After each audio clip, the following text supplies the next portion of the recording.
Assalamualaikum warahmatullahi wabarakatuh. Selamat pagi anak-anak.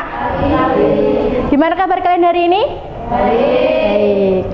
Sekarang kita masuk pada bab yang selanjutnya, yaitu tentang dinamika kependudukan di Indonesia. Nah, mendengar kata dinamika, apa yang ada di pikiran kalian? Ayo, apa dinamika? Apa dinamika? Apa dinamika?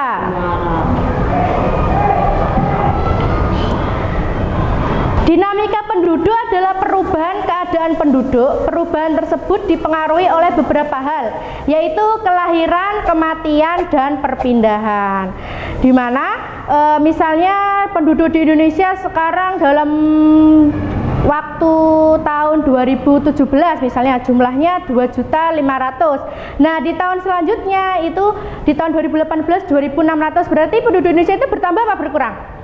Bertambah. Nah, yang mempengaruhi pertambahan penduduk itu dikatakan dengan angka kelahiran, dan yang mengurangi angka penduduk itu adalah kematian dan perpindahan. Jadi perpindahan penduduk itu misalnya perpindahan penduduk dari kota Surabaya ke kota Malang. Nah, itu dikatakan dengan migrasi.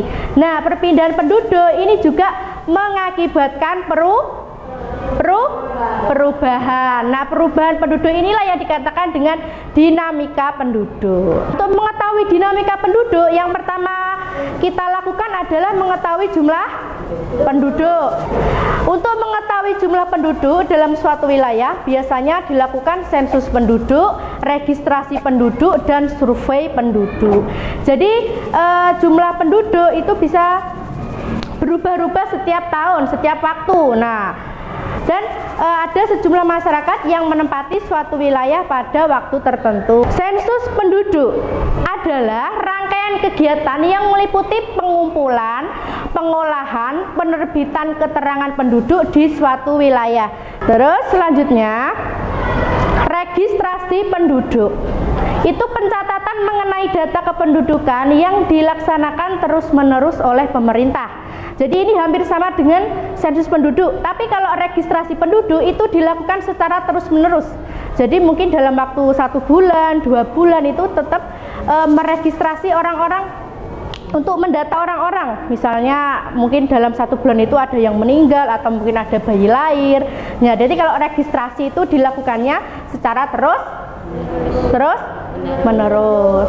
Nah, terus yang terakhir ada survei penduduk. Survei penduduk adalah proses pengumpulan dan penyusunan data kependudukan untuk mendapatkan informasi berkaitan dengan permasalahan sosial maupun ekonomi.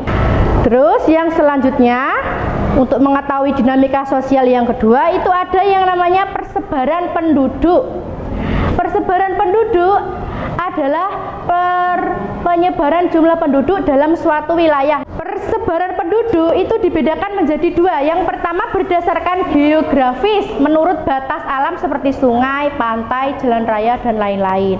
Jadi setiap daerah itu pasti memiliki letak geografis yang berbeda. Nah, jadi letak geografis yang berbeda itulah yang menyebabkan penyebaran penduduk itu tidak sama antara daerah satu dengan daerah yang lain.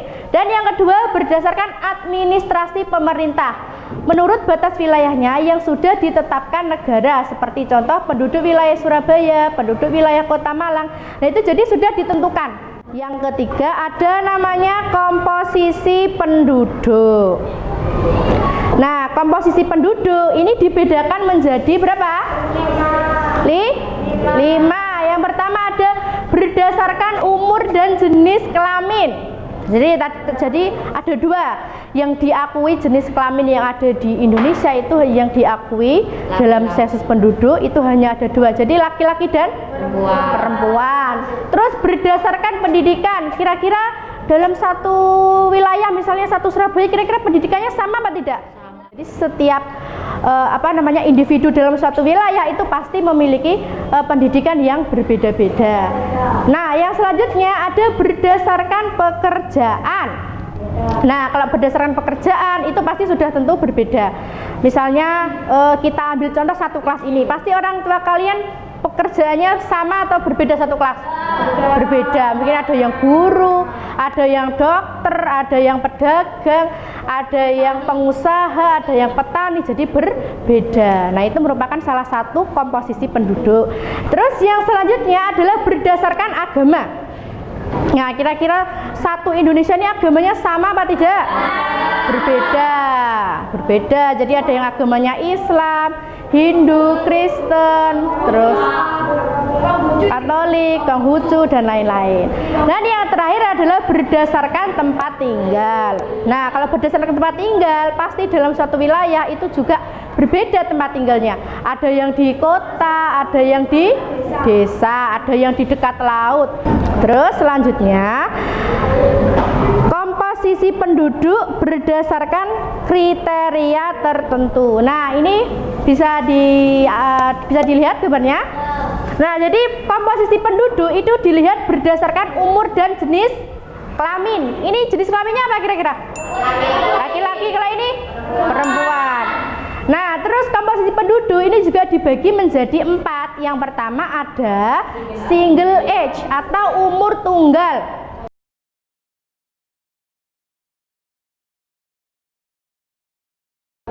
Dan yang kedua ada sex ratio, itu jenis kelamin, ada laki-laki dan perempuan. Terus ada angka beban tinggal. Jadi maksudnya gini, angka beban tinggal itu maksudnya dalam satu keluarga pasti itu kan ada ayah, ibu, dan anak. Nah, misalnya Kelvin punya adik. Nah, kira-kira adiknya Kelvin itu sudah bisa mencari uang apa belum? Belum. Kelvin sudah bisa mencari uang apa belum?